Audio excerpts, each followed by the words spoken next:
हाय दोस्तों। इस वीडियो में हम भारत के भूगोल के बारे में इसके विवरण को हम अध्ययन करेंगे। हालांकि जैसा कि हमने पहले ही कहा है, यह मैं कोई आपको पढ़ा नहीं रहा हूँ, बल्कि खुद स्टडी के बेस पे मैं जानना चाहता हूँ किस क्षमता के अनुसार डेली तैयारी की जाए तो एक अच्छी तैयारी हो सकती है। तो सब्जेक्ट को जो है मैंने प्रतिदिन कुछ कुछ घंटे करके पढ़ करके समझ करके इसको मैं अपलोड करता रहूँगा। तो आइए इसको हम शुरू करते हैं। सबसे पहले इसमें दिया है सामान्य परिचय। सामान्य परिचय के अंतर्गत क्षेत्रफल दिया हुआ है। क्षेत्रफल में क्या दिया है? इस किताब को जब हम देखते हैं तो यहाँ देखिए स्टार स्टार स्टार करके लिखा हुआ है, यानी कि इसके अंतर्गत एक नोट्स के जैसे दिया हुआ है और इसमें उससे संबंधित कुछ प्रश्न हमें मिलेंगे। भारत एशिया महाद्वीप में अवस्थित एक दक्षिण एशियाई देश है। अनियमित चतुष्कोणीय आकृति वाला यह देश हिंद महासागर के उत्तर में अवस्थित है। अक्षांशीय विस्तार के दृष्टिकोण से भारत उत्तरी गोलार्ध में और देशांतरीय विस्तार की दृष्टि से पूर्वी गोलार्ध में स्थित है। भारत विश्व में क्षेत्रफल की दृष्टि से 7वां स्थान। इससे पहले रूस, कनाडा, संयुक्त राज्य अमेरिका, चीन, ब्राजील और ऑस्ट्रेलिया आते हैं और जनसंख्या की दृष्टि से दूसरा चीन के बाद बड़ा देश है। हालांकि वर्तमान जनसंख्या प्रणाली से जो अनुमान प्राप्त हुआ है, भारत जनसंख्या की दृष्टि पे नंबर 1 की स्थिति पे आ गया है, लेकिन पर प्रामाणिक तौर पर जनसंख्या की दृष्टि से दूसरा स्थान ही इसको दिया जाएगा। 26 जनवरी 2020 से भारत में 28 राज्य और 8 केंद्र शासित प्रदेश हैं। नवीनतम केंद्र शासित प्रदेश दादरा और नगर हवेली तथा दमन और दीव है, जिसे 2 केंद्र शासित प्रदेश दादरा और नगर हवेली तथा दमन और दीव को मिलाकर निर्मित किया गया। इससे पूर्व निर्मित केंद्र शासित प्रदेश जम्मू और कश्मीर तथा लद्दाख है। इसका निर्माण जम्मू और कश्मीर राज्य के पुनर्गठन के पश्चात हुआ है। भारत का कुल क्षेत्रफल 32,87,263 वर्ग किलोमीटर है, जो पृथ्वी के समस्त क्षेत्रफल के स्थलीय भाग के क्षेत्रफल का लगभग 2.4% है। भारत में संपूर्ण विश्व की 17.5% जनसंख्या निवास कर रही है, 2011 की जनगणना के अंतिम आंकड़ों के अनुसार। भारत की मुख्य भूमि का विस्तार उत्तर से दक्षिण तक 3,214 किलोमीटर और पूर्व से पश्चिम तक का विस्तार 2,933 किलोमीटर है। इस नक्शे के अंतर्गत संसार के 10 बड़े देश क्षेत्रफल के अनुसार इसमें उल्लिखित किया गया है। जैसे पहला है रूस, इसके बाद दूसरा है कनाडा, तीसरा संयुक्त राज्य अमेरिका, चौथा चीन, पांचवा ब्राजील, छठवां ऑस्ट्रेलिया, सातवां भारत, आठवां अर्जेंटीना, नौवां कजाकिस्तान और 10वां अल्जीरिया। तो इस तरह से जो है संसार के 10 बड़े देश इसमें क्षेत्रफल के अनुसार इस विश्व मानचित्र में आपको दिखाए गए हैं। आगे बढ़ते हैं। भारत की कुल क्षेत्रफल 32,87,263 वर्ग किलोमीटर में गैर कानूनी ढंग से पाकिस्तान के कब्जे वाला 78,114 वर्ग किलोमीटर क्षेत्र पाकिस्तान द्वारा गैर कानूनी ढंग से चीन को दिया गया 5,180 वर्ग किलोमीटर क्षेत्र तथा गैर कानूनी ढंग से चीन के कब्जे वाला 37,555 वर्ग किलोमीटर क्षेत्र शामिल है। वर्ष 2011 की जनगणना के अंतिम आंकड़ों के अनुसार जो गांवों की संख्या थी वह 6,40,932 गांव पूरे भारत में स्थित हैं। ये तो था प्रकरण और इससे संबंधित कुछ प्रश्न भी साथ साथ में दिए जाएंगे इसमें। तो ये प्रश्न है कि भारत के संदर्भ में निम्नलिखित कथनों में से कौन सा सही है? तो इसमें भारत विश्व का छठा सबसे बड़ा देश है, यह गलत है। संसार का लगभग 2.4% क्षेत्र भारत के अंतर्गत आता है, यह कथन सही है। कर्क रेखा देश के बीच से गुजरती है, जो अक्षांशीय विस्तार को दो बराबर भागों में बांटती है। यह भी कथन सही है। भारत पूरी तरह से उष्णकटिबंधीय क्षेत्र में स्थित है। यह कथन गलत है। तो इस तरह से इसका जो उत्तर होगा वह सी होगा, क्योंकि यहाँ पूछ रहा है कि कौन सा सही है। तो दूसरा और तीसरा स्टेटमेंट सही है। इसकी व्याख्या को देखते हैं जो स्टेटमेंट से संबंधित है। भारत विश्व का सातवां बड़ा देश है, न कि छठा। संपूर्ण भारत का अक्षांशीय विस्तार 6 डिग्री 45 मिनट से 37 डिग्री 6 मिनट उत्तरी अक्षांश के मध्य है, जबकि उष्णकटिबंध क्षेत्र का विस्तार 23 डिग्री 30 मिनट उत्तरी एवं दक्षिणी अक्षांशों के मध्य है। इस प्रकार 1 और 4 गलत है और 2 और 3 सही है, क्योंकि भारत के समस्त स्थलीय भाग के संसार के कुल क्षेत्रफल का 2.4% घेरे हुए है और कर्क रेखा देश के बीचों बीच होकर के गुजरती है, जो अक्षांशीय विस्तार को दो बराबर भागों में विभाजित करती है। अगला प्रश्न है, निम्नलिखित कथनों में से कौन सा भारत के बारे में सही है, बताइए। भारत विश्व का पांचवा सबसे बड़ा देश है। गलत। यह स्थल मंडल के कुल क्षेत्रफल का लगभग 2.4% भाग अधिकृत किया है। सही। समूचा भारत उष्णकटिबंध में स्थित है। गलत। 82 डिग्री 30 मिनट पूर्वी देशांतर का उपयोग भारतीय मानक समय को निर्धारित करने के लिए किया जाता है। तो यह है सही। 82 डिग्री 30 मिनट पूर्वी देशांतर को ही हम IST के नाम से भी जानते हैं, यानी कि इंडियन स्टैंडर्ड टाइम के नाम से। आगे इसके विवरण के अंतर्गत इसकी व्याख्या को दिया हुआ है।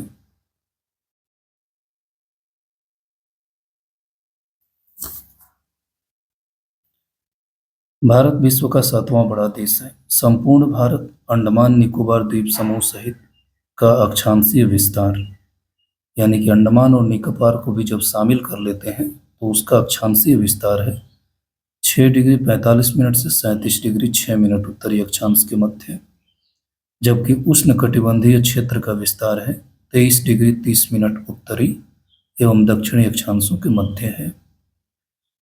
अतः 1 और 3 जो स्टेटमेंट था वह गलत है। भारत संसार के स्थलीय भाग के कुल क्षेत्रफल का 2.4% अधिकृत किए हुए है एवं 82 डिग्री 30 मिनट पूर्वी देशांतर का उपयोग भारतीय मानक समय निर्धारित करने के लिए किया जाता है। अतः कथन 2 और 4 सही है। अगला प्रश्न है, क्षेत्रफल की दृष्टि से भारत का विश्व के दोनों देशों में कौन सा स्थान है? तो 7वां स्थान है। नेक्स्ट क्वेश्चन, भारतवर्ष आकार में विश्व का 7वां सबसे बड़ा देश है। एक ही प्रश्न को बार बार घुमा घुमा करके पूछ रहा है, लेकिन इसको बाकायदे हमें स्टडी करते चलना है। भारत का क्षेत्रफल संसार के क्षेत्रफल का 2.4% है, परंतु इसकी जो संपूर्ण मानव जाति की जनसंख्या का 17% जनसंख्या भारत में निवास करती है। भारत का क्षेत्रफल 32,87,263 वर्ग किलोमीटर है, जो संसार के समस्त क्षेत्रफल के स्थलीय भाग का लगभग 2.4% है, जबकि भारत में संपूर्ण विश्व की 17.5% वर्ष 2011 की जनगणना के अंतिम आंकड़ों के अनुसार जनसंख्या निवास कर रही है। अगला प्रश्न, भारतवर्ष में लगभग कितने गांव हैं? तो इसमें से उत्तर कोई नहीं है, क्योंकि 2011 की जनगणना के अनुसार जो गांव हैं वह 6,40,932 गांवों की संख्या बताई गई है। इसमें से किसी भी विकल्प में वह ऑप्शन यानी कि वह मान जो है मौजूद नहीं है। अगला प्रश्न, निम्नलिखित जोड़ों में से कौन सा जोड़ा सही नहीं है? भारत का कुल क्षेत्रफल 3.28 मिलियन वर्ग किलोमीटर है, तो सही है। भारत का अक्षांशीय विस्तार 8 डिग्री 4 मिनट उत्तर से 37 अंश 6 मिनट उत्तर है, यह भी सही है। भारत का रेखांशीय विस्तार 68 अंश 7 मिनट पूरब से 97 अंश 25 मिनट पूरब है, यह भी कथन सही है। लेकिन भारत में राज्यों की संख्या 26 नहीं जबकि 28 है। नेक्स्ट क्वेश्चन है, भारत के लिए निम्नलिखित कथनों में से कौन सा कथन असत्य है? दोस्तों, इन प्रश्नों से घबराइएगा मत, क्योंकि ऐसे ही क्वेश्चन जो है आजकल के एग्जाम्स में पूछे जा रहे हैं। भारत विश्व का 7वां बड़ा देश है, सही है। भारत जनसंख्या की दृष्टि से विश्व का दूसरा राष्ट्र है, यह भी सही है। इसकी भूमि सीमा का विस्तार लगभग 15,200 किलोमीटर है, यह भी कथन सही है। सर्वप्रथम सूर्योदय मिजोरम राज्य में होता है, यह कथन गलत है। क्यों?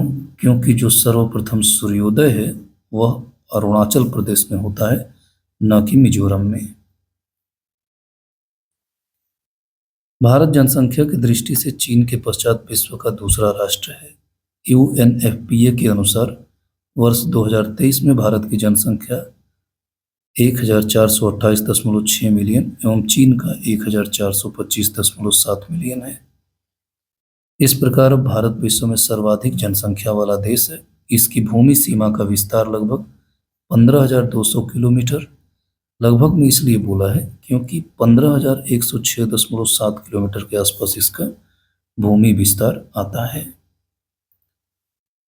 नेक्स्ट टॉपिक जो दे रखा है वह अक्षांशीय विस्तार है। अक्षांशीय विस्तार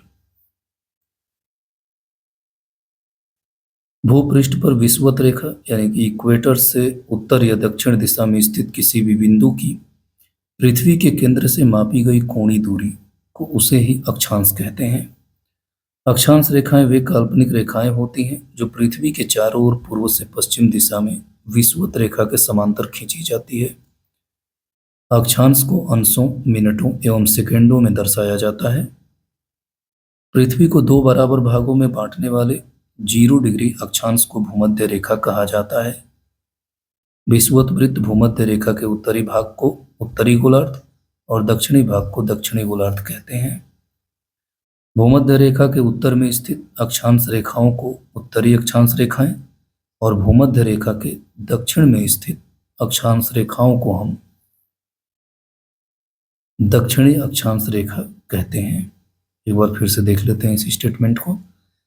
भूमध्य रेखा के उत्तर में स्थित अक्षांश रेखाओं को उत्तरी अक्षांश रेखाएं तथा भूमध्य रेखा के दक्षिण में स्थित अक्षांश रेखाओं को दक्षिणी अक्षांश रेखा के नाम से जाना जाता है।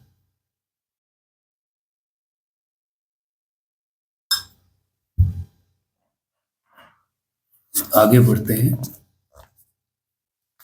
दोस्तों, इस चित्र को आप देखिए। इस चित्र को देख करके आप उत्तरी अक्षांश रेखा, दक्षिणी अक्षांश रेखा, उत्तरी गोलार्ध, दक्षिणी गोलार्ध, भूमध्य रेखा और प्रधान याम्योत्तर रेखा जिसे 0 डिग्री देशांतर कहते हैं, इसे ही ग्रीनविच रेखा कहते हैं, पश्चिमी देशांतर रेखा और पूर्वी देशांतर रेखा को स्पष्ट रूप से जान सकते हैं। यदि अक्षांश रेखाओं को 1 डिग्री के अंतराल पर खींचा जाए तो ग्लोब पर उत्तरी गोलार्ध में 89 अक्षांश रेखाएं तथा दक्षिणी गोलार्ध में 89 अक्षांश रेखाएं होंगी। इस प्रकार विषुवत वृत्त को लेकर अक्षांश रेखाओं की कुल संख्या 179 यानी कि 89 + 89 + 1 होगा। यानी कि विषुवत वृत्त को जब हम शामिल कर लेते हैं तो अक्षांश रेखाओं की जो कुल संख्या होती है वह 179 होती है। किन्हीं दो समांतर अक्षांश रेखाओं के मध्य की दूरी लगभग 111 किलोमीटर के बराबर होती है।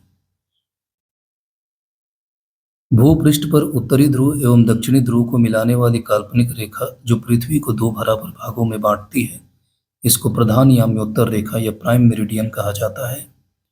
प्रधान याम्योत्तर रेखा को 0 डिग्री देशांतर भी कहा जाता है। यह रेखा लंदन के ग्रीनविच शहर से होकर गुजरती है। इस कारण से इसे ग्रीनविच मीन टाइम या GMT ग्रीनविच मीन टाइम रेखा के नाम से भी जाना जाता है। प्रधान याम्योत्तर के पूर्व एवं पश्चिम में उत्तरी ध्रुव एवं दक्षिणी ध्रुव को मिलाने वाली काल्पनिक रेखाओं को देशांतर रेखा कहा जाता है। काल्पनिक रेखाओं को देशांतर रेखा कहा जाता है। देशांतर रेखाएं समानांतर नहीं होती हैं।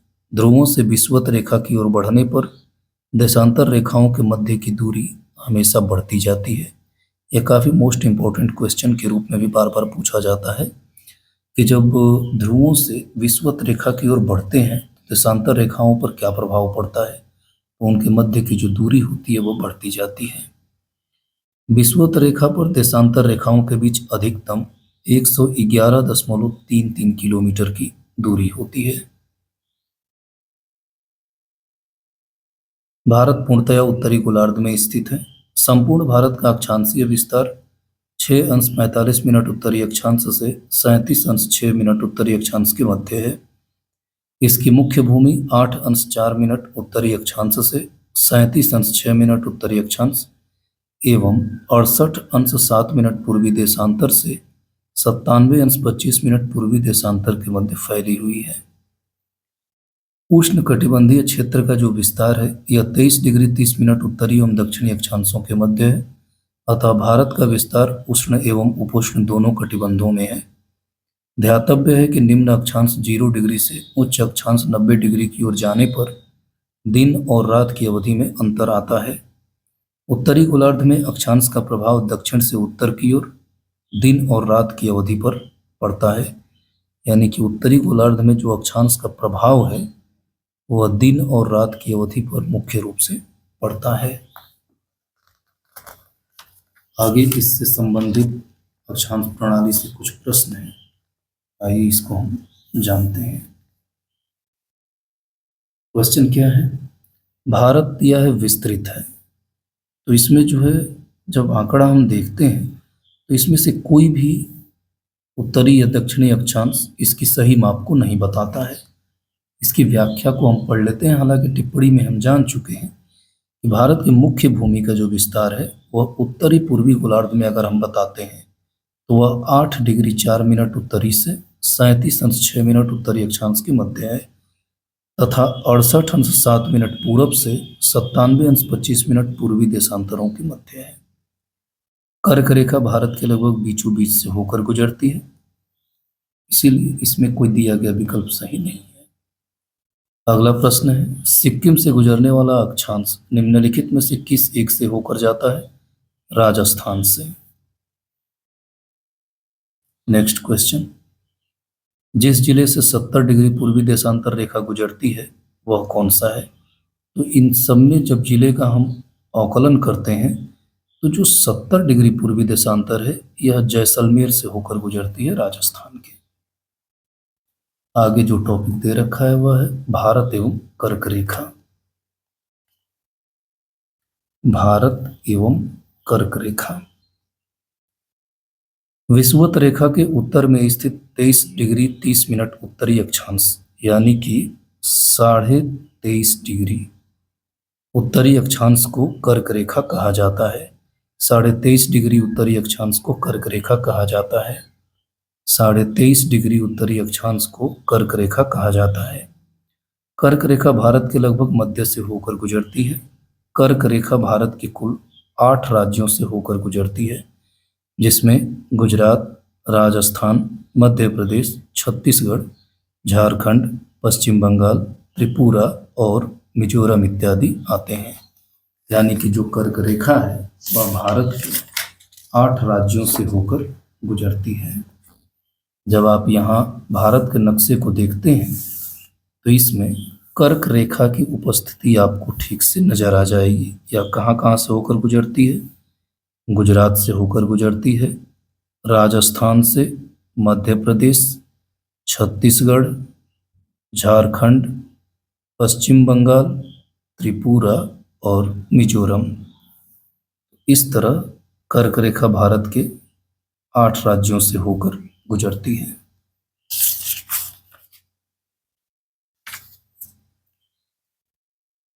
आगे के पॉइंट में क्या दिया है? सूर्य के उत्तरायण होने के बाद से ही उत्तरी गोलार्ध में दिनों की अवधि बढ़ जाती है। 21 जून एवं इसके निकटतम तिथि को सूर्य उत्तरायण स्थिति के सर्वोच्च बिंदु कर्क रेखा पर होता है। इस समय उत्तरी गोलार्ध में दिन की अवधि सर्वाधिक एवं रातें सबसे छोटी अवधि की होती हैं तथा दक्षिणी गोलार्ध में इसके विपरीत स्थिति होती है। माही नदी कर्क रेखा को 2 बार पार करती है। अगर यह प्रश्न कहीं आ जाए कि वह कौन सी नदी है जो कर्क रेखा को 2 बार पार करती है तो उसका नाम है माही नदी। कुछ पर महत्वपूर्ण भारतीय नगरों और उनकी अक्षांशीय स्थिति के बारे में इसमें बताया गया है। इससे अक्सर जो क्वेश्चन बन के आते हैं वो डायरेक्ट बनते हैं। तो इनकी स्थिति हम देख लेते हैं। जो अगरतला है यह 23 डिग्री 50 मिनट के अक्षांश पर है।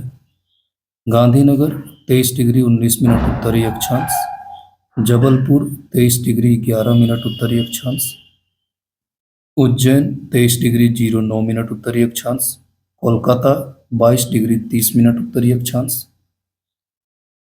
नागपुर 21 डिग्री 09 मिनट उत्तरी अक्षांश, अहमदाबाद 23 डिग्री 02 मिनट उत्तरी अक्षांश, वाराणसी 25 डिग्री 18 मिनट उत्तरी अक्षांश और भोपाल 23 डिग्री 25 मिनट उत्तरी अक्षांश पर जो है स्थित है।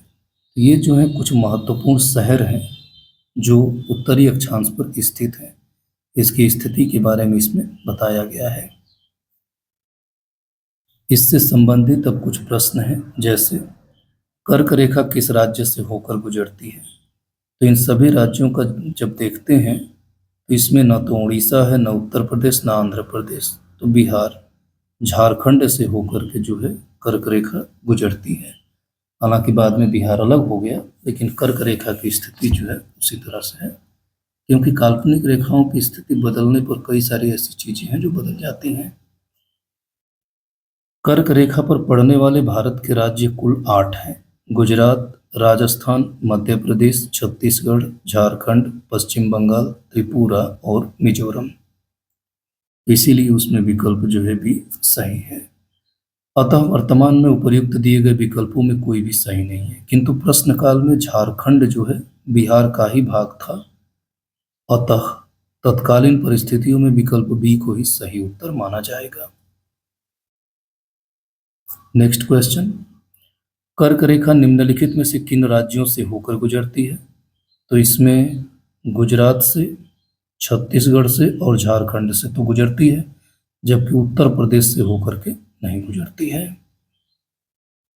अगला प्रश्न, कर्क रेखा गुजरती है मध्य प्रदेश से, त्रिपुरा से, मिजोरम से, इन तीनों राज्यों से कर्क रेखा होकर के गुजरती है।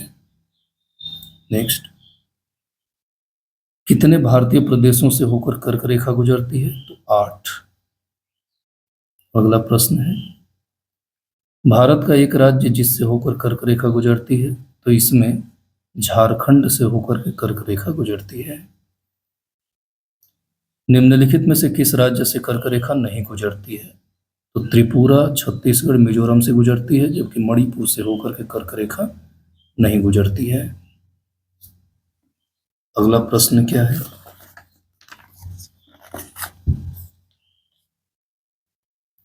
अगले प्रश्न के अंतर्गत दिया है निम्नांकित नगरों में कौन कर्क रेखा से निकटतम दूरी पर स्थित है। अब जब जो तालिका हमने बताया था कि उत्तरी अक्षांश पर संबंधित कुछ महत्वपूर्ण शहरों की स्थिति के बारे में, तो उसका अध्ययन करने के बाद जब इसमें आप देखेंगे तो गांधीनगर, जो गुजरात का गांधीनगर है, वह कर्क रेखा के काफी निकटतम है। हालांकि कई सारे एग्जाम्स में इस क्वेश्चन को पूछ चुका है, लेकिन इसकी परिस्थितियों को तब समझ में आएगा जब आप इस तालिका को देखेंगे। अगरतला जो है 23 डिग्री 50 मिनट उत्तरी अक्षांश के अंतर पे स्थित है। गांधीनगर 23 डिग्री 19 मिनट उत्तरी अक्षांश पर, जबलपुर 23 डिग्री 11 मिनट उत्तरी अक्षांश पर और उज्जैन 23 डिग्री 09 उत्तरी अक्षांश पर। जब इसकी अंतर स्थिति को देखते हैं तो अगरतला का -20, गांधीनगर का +11, जबलपुर का +19 और उज्जैन का +21 आता है। तो इसके अंतर्गत जो +11 है वह काफी निकटतम स्थिति मानी जाती है कर्क रेखा की। दूरी के अनुसार उपर्युक्त में कर्क रेखा से सबसे कम अक्षांशीय अंतर गांधीनगर का है, अतः गांधीनगर कर्क रेखा के सर्वाधिक निकटतम होगा। अगला क्वेश्चन क्या है, निम्न नगरों में कौन सा कर्क रेखा के निकट है। तो इसमें भी कोलकाता जो है विकल्प के अनुसार सही होगा, क्योंकि इसकी भी स्थिति में चारों शहरों को जब हम देखते हैं तो दिल्ली जो है 28 डिग्री 25 मिनट से 28 डिग्री 53 मिनट उत्तरी अक्षांश पर है। कोलकाता 22 डिग्री 30 मिनट उत्तरी अक्षांश पर है। जोधपुर 26 डिग्री 0 मिनट से 27 डिग्री 37 मिनट उत्तरी अक्षांश पर है। और नागपुर 21 डिग्री 09 मिनट उत्तरी अक्षांश पर है। तो इन सभी अक्षांशीय परिस्थितियों को देखते हुए इसमें कोलकाता 22 डिग्री 30 मिनट उत्तरी अक्षांश जो है कर्क रेखा के सबसे परिप्रेक्ष्य में निकट माना जाएगा। कर्क रेखा ट्रॉपिक ऑफ कैंसर का वास्तविक अक्षांश विषुवत रेखा के उत्तर में 23 डिग्री 30 मिनट है, अतः उपर्युक्त में कर्क रेखा से निकटतम नगर कोलकाता होगा। अगला प्रश्न है,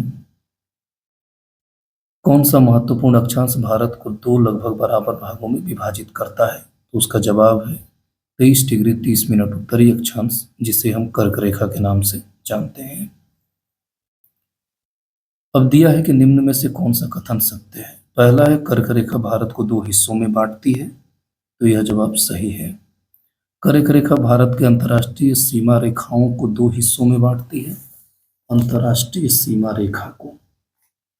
तो ये जो है प्रमाणित नहीं है, क्योंकि कर्क रेखा भारत के अंतर्राष्ट्रीय सीमा रेखा को नहीं बांटती है।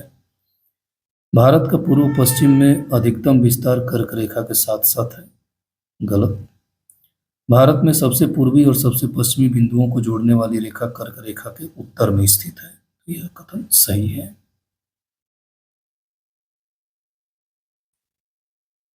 कर्क रेखा अर्थात 23 डिग्री 30 मिनट अक्षांश रेखा भारत के लगभग बीचों बीच से होकर गुजरती है, अर्थात यह भारत को लगभग दो बराबर हिस्सों में बांटती है। भारत के सबसे पूर्वी और सबसे पश्चिमी बिंदुओं को जोड़ने वाली रेखा कर्क रेखा के उत्तर में स्थित है, अतः कथन 1 और 4 सत्य है। कर्क रेखा भारत की अंतर्राष्ट्रीय सीमा रेखाओं को दो हिस्सों में नहीं बांटती है। भारत का पूर्व पश्चिम अधिकतम विस्तार कर्क रेखा के साथ साथ नहीं है, अतः 2 और 3 असत्य है। नेक्स्ट क्वेश्चन है, निम्नलिखित में से कौन सा भारतीय राज्य कर्क रेखा के उत्तर में स्थित है? मणिपुर।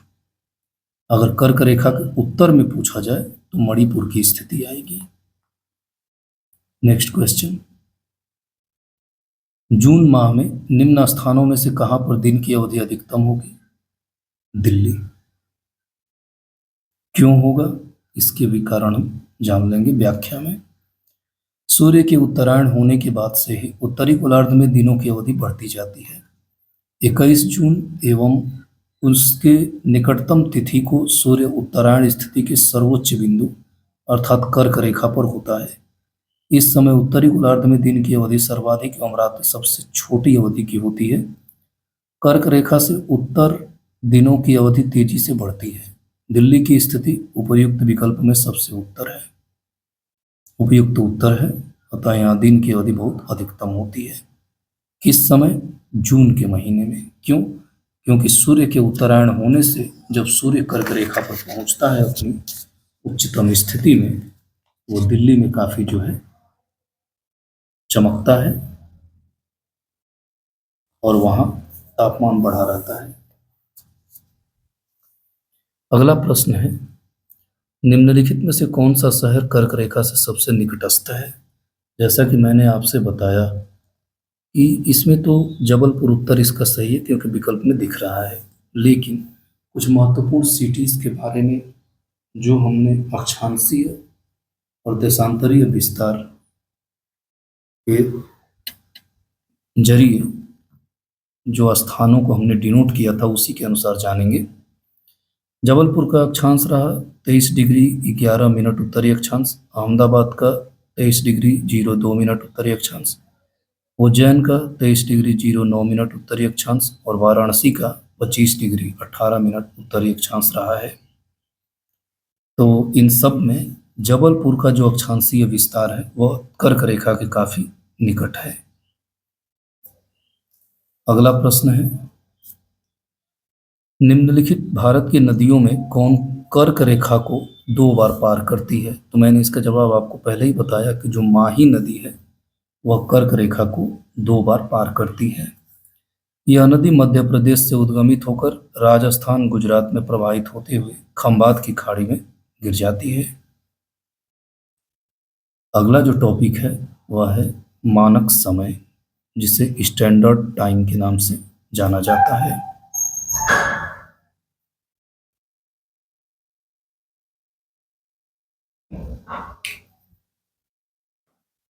भारत की प्रमाणिक मध्याह्न रेखा अथवा भारतीय मानक समय IST, Indian standard time, 82 degree 30 minute पूर्वी देशांतर से लिया जाता है।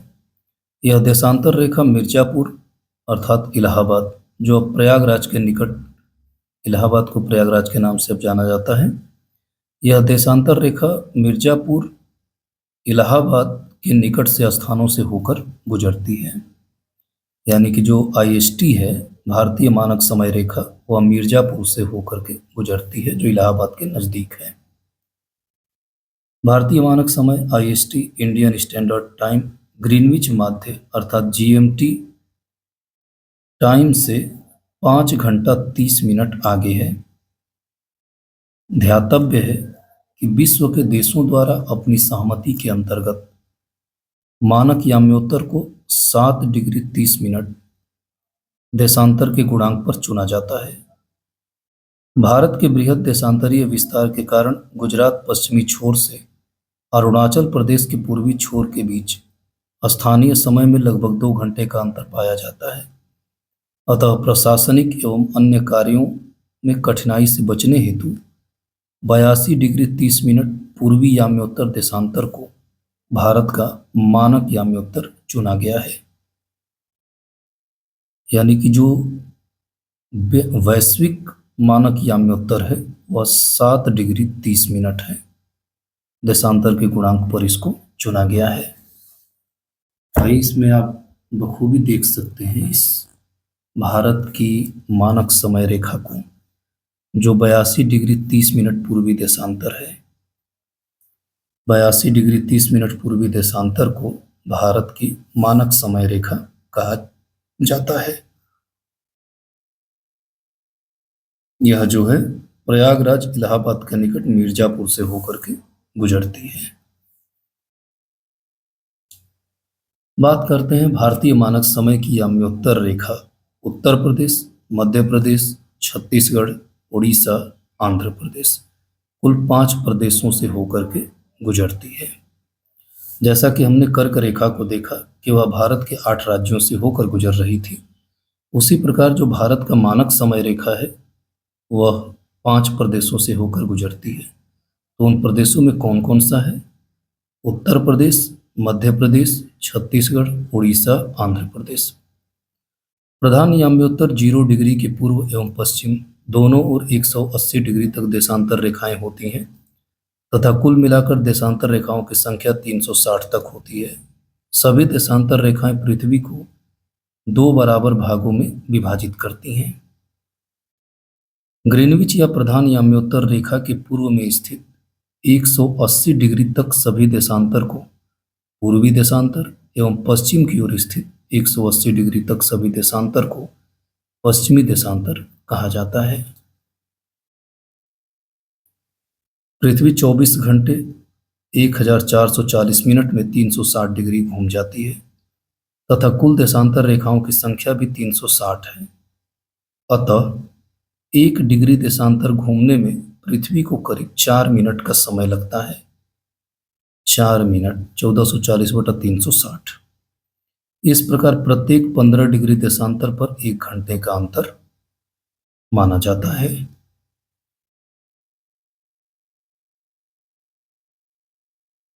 पंद्रह डिग्री देशांतर पर 1 घंटे का अंतर होता है। सूर्य पूर्व में उदित होता है क्योंकि पृथ्वी पश्चिम से पूर्व अपनी धुरी पर घूम रही है। अतः 0 डिग्री प्रधान याम्योत्तर से पूर्व की ओर जाने पर समय ग्रीनविच मीन टाइम से आगे और पश्चिम की ओर जाने पर समय ग्रीनविच मीन टाइम से पीछे रहता है।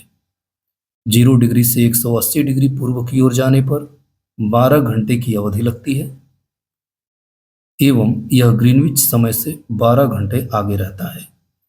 इसी प्रकार 0 डिग्री से 180 डिग्री पश्चिम की ओर जाने पर ग्रीनविच समय से 12 घंटे पीछे का समय मिलता है। 180 डिग्री पूर्व एवं 180 डिग्री पश्चिमी देशांतर में कुल 24 घंटे अर्थात दिन रात का अंतर पाया जाता है। भूपृष्ठ पर 180 डिग्री पूर्व एवं पश्चिम याम्योत्तर के लगभग साथ साथ स्थल खंडों को छोड़ते हुए निर्धारित की गई काल्पनिक रेखा अंतर्राष्ट्रीय तिथि रेखा यानी कि इंटरनेशनल डेटलाइन कहलाती है। भूपृष्ठ पर 180 डिग्री पूर्व एवं पश्चिम याम्योत्तर के लगभग साथ साथ स्थल खंडों को छोड़ते हुए निर्धारित की गई काल्पनिक रेखा अंतर्राष्ट्रीय तिथि रेखा या इंटरनेशनल डेटलाइन के नाम से इसको जाना जाता है। बात अगर प्रश्न कोश की है, इसमें इंटरनेशनल डेटलाइन से संबंधित इसमें प्रश्न आपको मिलेंगे। निम्नलिखित वाक्यों पर विचार करें। इसमें क्या दिया है? मुख्य भूमि भारत का अक्षांशीय और देशांतरीय विस्तार लगभग 30 अंश है। तो इसमें जो है पहला कथन सत्य है, क्योंकि देशांतरीय विस्तार जो है वह 30 अंश है। गुजरात से अरुणाचल प्रदेश के बीच 2.5 घंटे का अंतर है। गुजरात से अरुणाचल प्रदेश के बीच 2.5 घंटा नहीं जबकि 2 घंटे का अंतर है। यह स्टेटमेंट गलत है।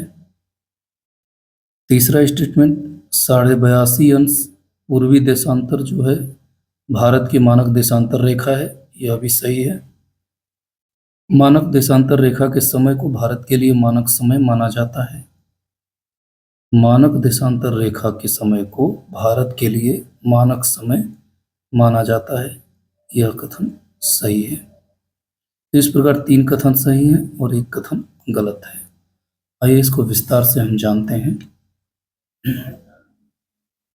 भारत के मुख्य भूमि का विस्तार 8 डिग्री 4 मिनट उत्तरी अक्षांश से 37 अंश 6 मिनट उत्तरी अक्षांश तक है।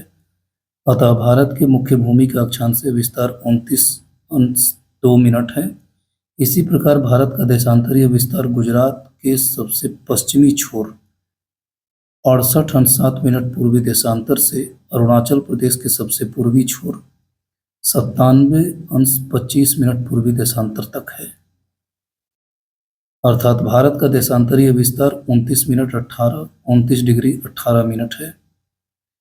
इस प्रकार भारत का अक्षांशीय और देशांतरीय विस्तार लगभग 30 डिग्री माना जा सकता है। अब बात आती है गुजरात एवं अरुणाचल प्रदेश के अंतिम छोर के बीच स्थानीय समय का, तो वह 117 मिनट 12 सेकेंड अर्थात लगभग 2 घंटे के अंतर है, न कि 2.5 घंटे के। 82 डिग्री 30 मिनट पूर्वी देशांतर भारत की मानक देशांतर रेखा स्टैंडर्ड मेरिडियन ऑफ इंडिया है, जो भारत के लिए मानक समय स्टैंडर्ड टाइम के रूप में माना जाता है। अगला प्रश्न है, जब भारतीय मानक समय के याम्योत्तर पर अर्धरात्रि है, एक स्थान पर सुबह के 6 बजता है, उस स्थान की अवस्थिति जिस याम्योत्तर पर है वह कौन सा होगा? इसका जवाब तो 172 डिग्री 30 मिनट पूर्वी देशांतर में दे रखा है, पूर्वी में दे रखा है। लेकिन इसको ऐसे समझिए, जब भारतीय मानक समय की याम्योत्तर पर अर्धरात्रि है तो एक स्थान पर सुबह के 6 बजता है, तो वह स्थान भारत से पूर्व में होगा, क्योंकि पूर्व में सबसे पहले सुबह होती है और 6 घंटे के अंतराल पर उनके याम्योत्तर के बीच अगर निकाला जाए तो 15 डिग्री गुणित 6 बराबर 90 अंश, यानी कि 15 डिग्री बराबर 1 घंटा का अंतराल होगा। और भारत का मानक समय 82.5 डिग्री याम्योत्तर है, अतः वह स्थान 90 प्लस 82.5 डिग्री दोनों को जोड़ करके 172 डिग्री 30 मिनट पूरब होगा। अगला प्रश्न क्या है? नेक्स्ट क्वेश्चन हमारा दिया हुआ है, गुजरात के सबसे पश्चिमी गांव और अरुणाचल प्रदेश के सबसे पूर्वी छोर पर स्थित वालांग के समय में कितने घंटे का अंतराल होगा? वालांग के समय में कितने घंटे का अंतराल होता है? 2 घंटे का।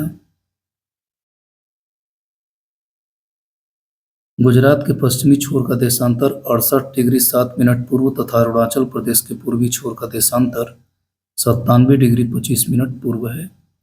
अतः गुजरात के पश्चिम एवं अरुणाचल के पूर्वी छोर के मध्य देशांतरीय अंतर 97 डिग्री 25 मिनट से 68 डिग्री 7 मिनट बराबर 29 डिग्री 18 मिनट है। चूंकि एक देशांतर में 4 मिनट का अंतर आता है, इसलिए 29 डिग्री 18 मिनट का गुणा जब 4 से करते हैं तो 117 मिनट 12 सेकंड के बराबर आता है। अर्थात लगभग 2 घंटे का जो अंतराल होता है वह गुजरात के सबसे पश्चिमी गांव और अरुणाचल प्रदेश के पूर्वी छोर पर स्थित समय को दर्शाएगा। अगला प्रश्न है, अब कह रहा है कि निम्नलिखित कथनों पर विचार कीजिए। जबलपुर की देशांतर रेखा इंदौर व भोपाल के देशांतर रेखाओं के बीच है। खैर, ये सारी चीजें जब हम उसके अक्षांश और देशांतरीय विस्तार के बारे में अध्ययन करेंगे तो पता चल जाएगा, लेकिन फिलहाल में यह कथन गलत है। औरंगाबाद का अक्षांश वडोदरा व पुणे के अक्षांशों के बीच है, यह सही है। बेंगलुरु की अवस्थिति चेन्नई की तुलना में अधिक दक्षिणवर्ती है, यह भी कथन सही है। इस चीज को ऐसे समझिए, यहाँ पर जो है इसके अक्षांशीय और देशांतरीय विस्तार दे रखे हैं। जबलपुर जो 22 डिग्री 49 मिनट नॉर्थ से यानी कि उत्तर से 24 डिग्री 08 मिनट नॉर्थ है।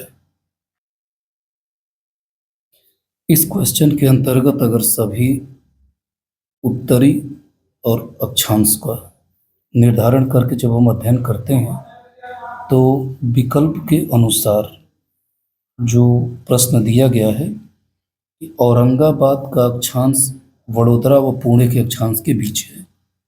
औरंगाबाद का जो अक्षांश है वह वडोदरा और पुणे के बीच का अक्षांश है, तो इसकी स्थिति को देखने से पता लग जाता है कि हाँ, ये स्टेटमेंट सही है।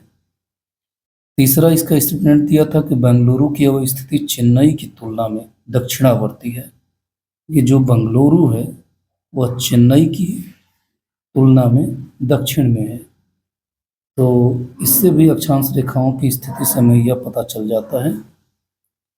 उसी प्रकार बात अगर जबलपुर की करते हैं तो जबलपुर जो है इंदौर व भोपाल की देशांतर रेखाओं के बीच में नहीं आता है। तो इसको समझने के लिए कांस्टेंट तौर पर आपको शहर और उससे संबंधित दक्षिणी और उत्तरी अक्षांश या वो शहर जिस अक्षांश पर स्थित है उसके बारे में विस्तृत रूप से जानना पड़ेगा। आइए हम अपने अगले प्रश्न की तरफ चलते हैं।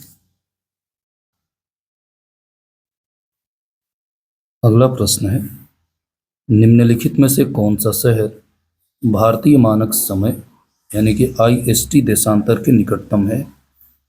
इसमें रीवा। जब इसके निर्देशांकों के बारे में हम अध्ययन करते हैं, मानक समय के निकटता के संबंध में विकल्प में दिए गए स्थलों की स्थिति लगभग इस प्रकार है।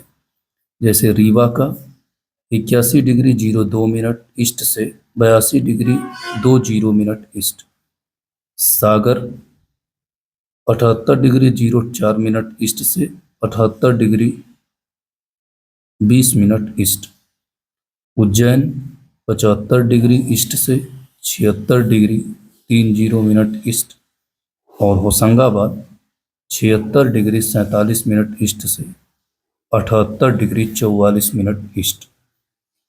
इसको हम देखते हैं तो इसमें स्पष्ट रूप से निर्देशांकों के अध्ययन से पता चलता है कि इसमें रीवा का निर्देशांक IST के यानी कि भारतीय मानक समय के काफी निकटतम प्रतीत होता है। नेक्स्ट क्वेश्चन, यदि भारतीय मानक समय के अनुसार पूर्वाह्न के 10 बजे हैं तो 92 डिग्री पूर्वी देशांतर पर शिलांग का स्थानीय समय क्या होगा? यहाँ पर 10:38 पूर्वाह्न, यहाँ पर शिलांग का स्थानीय समय होगा।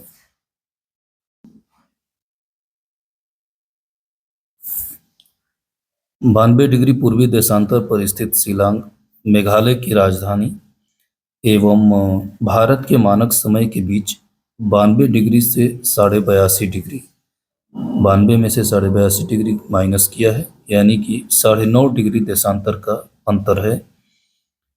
चूंकि पीछे हम पढ़ चुके हैं कि एक देशांतर पर 4 मिनट का अंतर आता है, इसीलिए इनके बीच 9.5 डिग्री गुणते 4 यानी कि 38 मिनट का अंतर होगा। चूंकि भारतीय मानक समय पूर्वाह्न के 10 बजे हैं, इसीलिए शिलांग में पूर्वाह्न का 10:38 का जो समय होता है वह निर्धारित होगा। अब यहाँ पर हम इसको देखते हैं कि आखिर यह 38 मिनट कैसे हुआ है। तो जैसे एक देशांतर पर 4 मिनट, तो 9 देशांतर पर 9 गुणते 4, 9 चौके 36, और यहाँ आधा डिग्री मेंशन किया है, यानी कि +2। एक देशांतर का 4 तो आधा देशांतर का 2, और 36 दो दोनों मिलकर के 38 हो गया है। तो यही 38 मिनट का अंतर जो है यहाँ पर बताया गया है। अगला प्रश्न है, यदि भारतीय मानक समय याम्योत्तर पर मध्याह्न है तो 120 डिग्री पूर्वी देशांतर पर स्थानीय समय क्या होगा? 14:30 यानी कि 2:30। 120 डिग्री पूर्वी देशांतर एवं भारतीय मानक समय के बीच देशांतरीय अंतर कितना होगा? 37 डिग्री 30 मिनट का, क्योंकि 120 में से 82 डिग्री 30 मिनट घटाएंगे, और उसी तरह से एक देशांतर में 4 मिनट का अंतर आता है, तो 37 डिग्री 30 मिनट देशांतर में 4 का गुणा करते हैं तो 150 मिनट आता है, अर्थात 2 घंटा 30 मिनट का अंतर होगा। चूंकि भारतीय मानक समय पर मध्याह्न 12 बजे है, इसलिए 120 डिग्री पूर्वी देशांतर पर 12 + 2.5 यानी कि 14.30 यानी कि 2:30 का समय होगा। अगला प्रश्न है, भारतीय मानक समय की याम्योत्तर रेखा किस राज्य से होकर नहीं गुजरती है? तो इसमें आंध्र प्रदेश से होकर गुजरती है, छत्तीसगढ़ से भी और उत्तर प्रदेश से भी, लेकिन महाराष्ट्र से होकर के भारतीय मानक समय यानी कि IST इंडियन स्टैंडर्ड टाइम नहीं गुजरती है। अगले प्रश्न की तरफ चलते हैं, इसकी व्याख्या को थोड़ा सा देख लेते हैं। भारतीय मानक समय की याम्योत्तर रेखा उत्तर प्रदेश, मध्य प्रदेश, छत्तीसगढ़, उड़ीसा और आंध्र प्रदेश 5 राज्यों से होकर गुजरती है। यह महाराष्ट्र से नहीं गुजरती, तेलंगाना से भी यह रेखा नहीं गुजरती है। अगला क्वेश्चन है, भारतीय मानक समय की देशांतर रेखा 82 डिग्री 30 मिनट किस नगर से होकर गुजरती है? हालांकि यहाँ पर सस्पेंस है, इसको जरा व्याख्यात्मक रूप से देखते हैं। भारतीय मानक समय की देशांतर रेखा 82 डिग्री 30 मिनट पूर्वी मिर्जापुर, इलाहाबाद वर्तमान प्रयागराज के निकट से होकर गुजरती है। निकटतम विकल्प डी यानी कि इलाहाबाद जो सही उत्तर माना जाएगा, हालांकि यह भी सही नहीं है, क्योंकि इलाहाबाद के निकटतम गुजरती है, न कि इलाहाबाद से ही गुजरती है। नेक्स्ट, निम्नलिखित देशांतरों में कौन सा भारत की प्रमाणिक मध्याह्न रेखा कहलाती है? तो ये तो साफ है, 82 डिग्री 30 मिनट पूर्वी देशांतर। अगला प्रश्न है, भारतीय मानक समय IST किसके समीप से लिया जाता है? हालांकि समीप तो बार बार इलाहाबाद, प्रयागराज, नैनी का उत्तर आएगा, इसको सही माना जाएगा, लेकिन मुख्य रूप से वह मिर्जापुर से होकर गुजरती है। अगर विकल्प में अगर मिर्जापुर रहता है तो मिर्जापुर ही सही उत्तर माना जाएगा। भारतीय मानक समय IST एवं ग्रीनविच माध्य समय GMT में कितना अंतर पाया जाता है? इसमें 5.5 घंटे का अंतर पाया जाता है दोनों के बीच, यानी कि IST और GMT के बीच जो है 5.5 घंटे का अंतर पाया जाता है।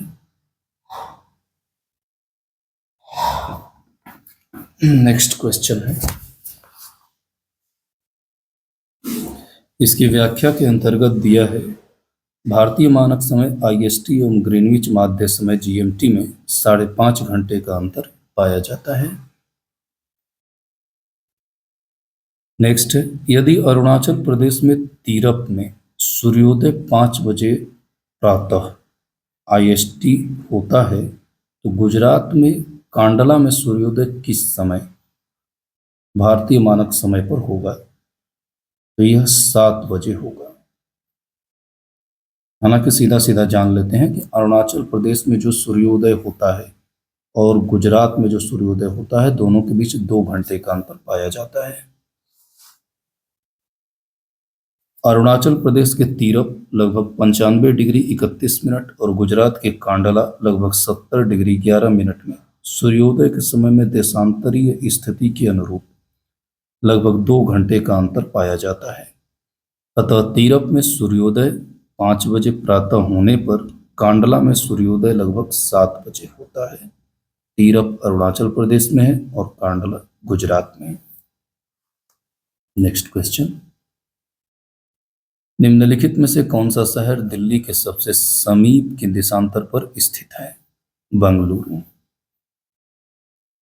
हालांकि जब इसका अक्षांशीय और देशांतरीय विस्तार का अध्ययन करेंगे तो हमें पता चल जाएगा।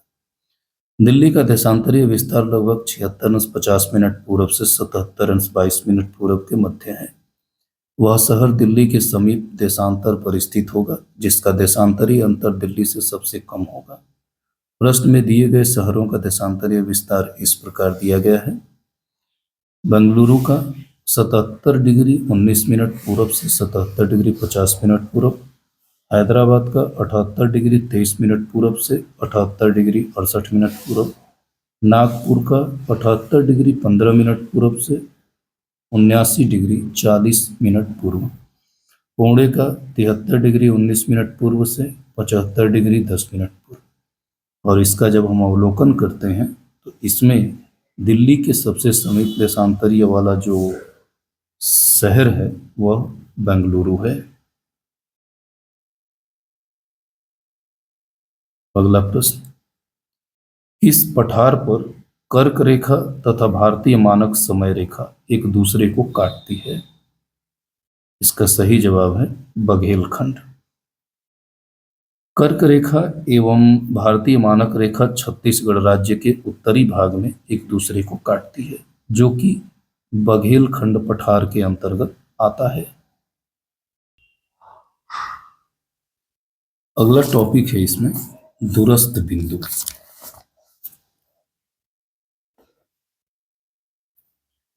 इसके अंतर्गत भारत के चारों तरफ उसके अंत स्थिति में कौन कौन से राज्य और कौन कौन से शहर उसके सबसे अंत में स्थित हैं, इसके बारे में इसमें चर्चा करेंगे। 31 अक्टूबर 2019 से भारत में सर्वाधिक पूर्वी राज्य अरुणाचल प्रदेश, पश्चिमी राज्य गुजरात, उत्तरी राज्य हिमाचल प्रदेश एवं दक्षिणी राज्य तमिलनाडु बनाया गया है। हमारा अगला स्टेटमेंट है, राज्यों एवं केंद्र शासित प्रदेशों में सर्वाधिक उत्तरी भाग में लद्दाख तथा दक्षिणी भाग में अंडमान एवं निकोबार द्वीप समूह है। भारत के इतने बृहद क्षेत्रफल के 4 सुदूरस्थ बिंदु हैं जिसे एक्सट्रीम पॉइंट के नाम से जाना जाता है। वह कौन कौन से हैं? सुदूरस्थ दक्षिणी बिंदु यानी कि southern most point Indira point, जो ग्रेट निकोबार अथवा बड़ा निकोबार द्वीप है, एवं भारत की मुख्य भूमि पर दक्षिणतम बिंदु कन्याकुमारी तमिलनाडु है। एकदम दक्षिणी बिंदु इंदिरा पॉइंट है और दक्षिणतम बिंदु भारत की मुख्य भूमि की कन्याकुमारी है, तमिलनाडु में है। सुदूरस्थ उत्तरी बिंदु northern most point Siachen glacier के निकट इंदिरा कोल के नाम से जानते हैं, जो लद्दाख में है। बात करते हैं सुदूरस्थ पश्चिमी बिंदु की, यह गुहार मोती है जो गुजरात में है। सुदूरस्थ पूर्वी बिंदु जिसे ईस्टर्न मोस्ट पॉइंट कहा जाता है, किबीथू है अरुणाचल प्रदेश में।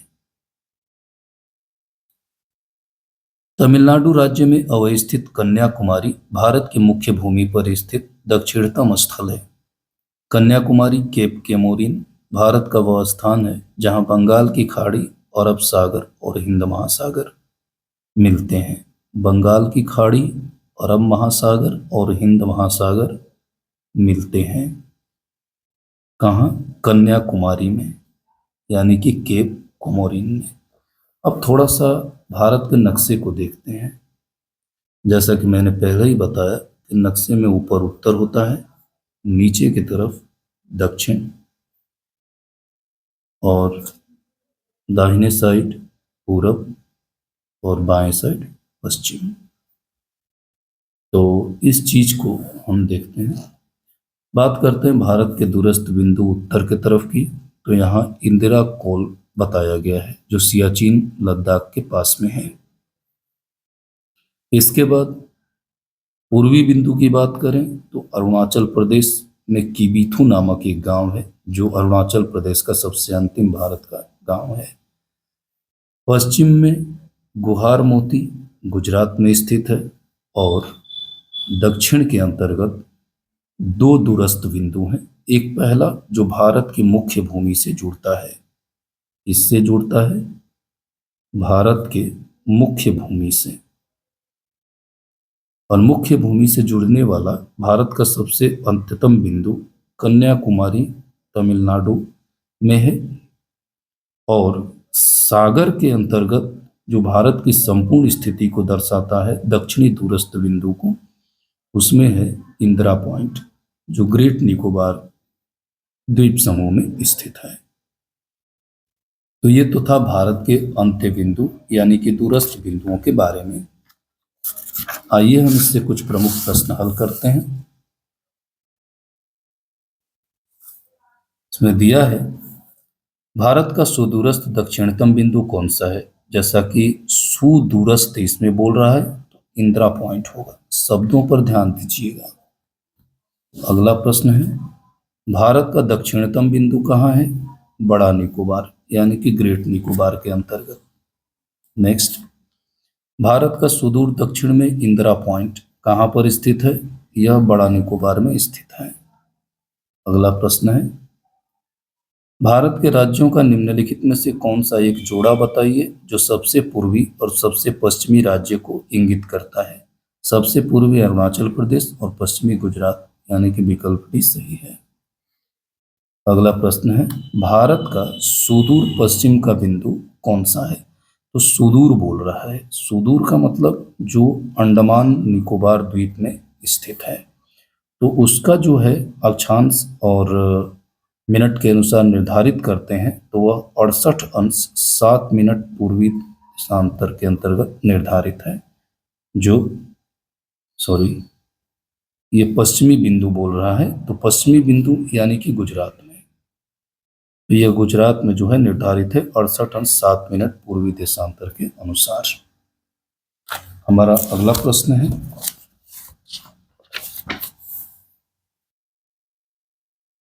निम्नलिखित प्रमुख भारतीय नगरों में से कौन सा एक सबसे अधिक पूर्व की ओर अवस्थित है। सबसे पूर्व की ओर लखनऊ।